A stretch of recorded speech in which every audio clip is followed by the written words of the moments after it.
द्विज किसे कहते हैं? जो यज्ञोपवीत धारण करे वह द्विज कहलाता है, क्योंकि यज्ञोपवीत धारण करते ही उसका दूसरा जन्म हो जाता है। द्वाभ्याम जायते इति द्विजः, जिसका दूसरा जन्म हो उसका नाम द्विज है। तो जो ब्रह्म सूत्र धारण करके उसका पालन करता हो वो द्विज कहलाता है। इसका नाम है उपनयन संस्कार। दो आंखें तो सबको मिली है, परंतु यज्ञोपवीत धारण करते ही शास्त्र की दृष्टि प्राप्त हो जाती है, इसलिए इसको उपनयन कहते हैं। उपनयन संस्कार जो लगभग आज लुप्त होने की स्थिति में पहुंच गया।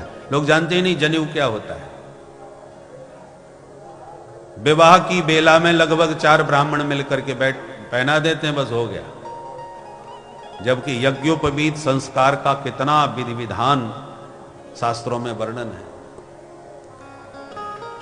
ब्राह्मणों के लिए तो ये विशिष्ट है, विशेष रूप से उन्हें इसका ध्यान रखना चाहिए, क्योंकि जो दान लेते हैं, दान लेने वाले ब्राह्मण का ब्रह्म तेज नष्ट होता है।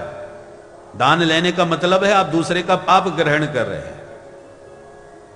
अब जो पाप आपने ले लिया है उसको भोगना भी तो पड़ेगा।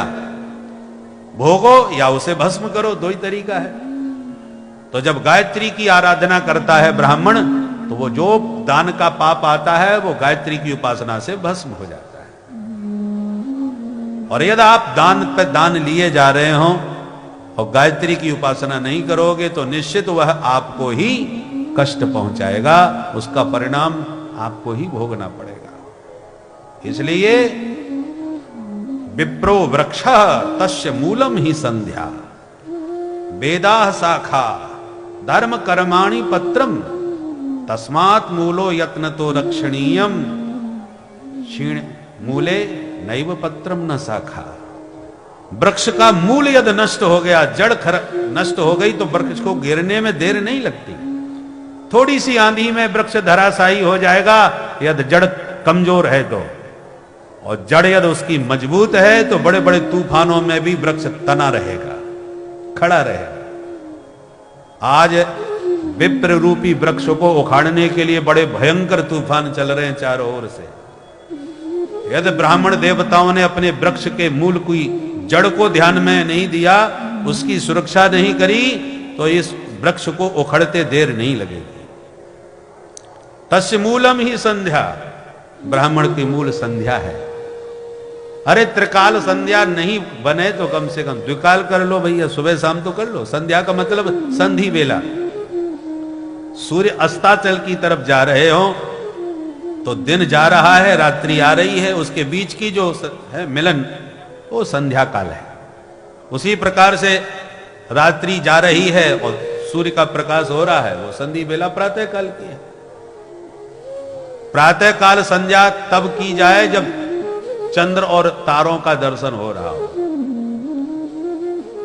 उत्तमा तारकोपेता, मध्यमा लुप्त तारका, अधमा सूर्य सहिता, प्रातः संध्या त्रिधास्मता। जब चंद्र और तारे दिख रहे हो उस समय संध्या वंदन गायत्री का जो जाप करता है उत्तम संध्या है। और जब तारे सब गायब हो जाएं, अभी सूर्य का उदय नहीं हुआ है पर तारे लुप्त हो गए, तो वो मध्यम है। और जब सूर्य भगवान का ही उदय हो गया तब संध्या कर रहे हो, यह अधम संध्या है। और उसी प्रकार सायंकाल की संध्या भी सूर्य भगवान जब हो अस्ताचल की ओर जाते हुए दिख रहे हो तब संध्या करो, उत्तम। और जब सूर्य भगवान अस्त ही हो गए तब मध्यम, और जब तारे निकल आए तो अधम। 3 प्रकार की संध्या सायंकाल की है, उत्तम, मध्यम और अधम। काल चला जाए तो बुराई नहीं, पर कर्म नहीं छूटना चाहिए। अब कथा कह रहे हैं सूर्यास्त तो हो गया, बाद में जाके संध्या कर लो। काल नहीं रहा परंतु कर्म तो नहीं छूटा। कर्म लुप्त नहीं होना चाहिए। भले ही सुबेरे आप 9 बजे करो, सो के लेट उठे हो कोई बात नहीं, बाद में कर लो, पर कर्म तो न छूटे। बोले क्या करें, अब तो सूर्योदय हो ही गया, अब क्या संध्या वंदन करना, ये नहीं होना चाहिए। कर्म कभी नहीं छूटना। एक बार छूटा तो छूटता ही चला जाएगा, फिर कर ही नहीं पाओगे कभी। तो कैसे भी करो पर कर्म नहीं छूटना चाहिए।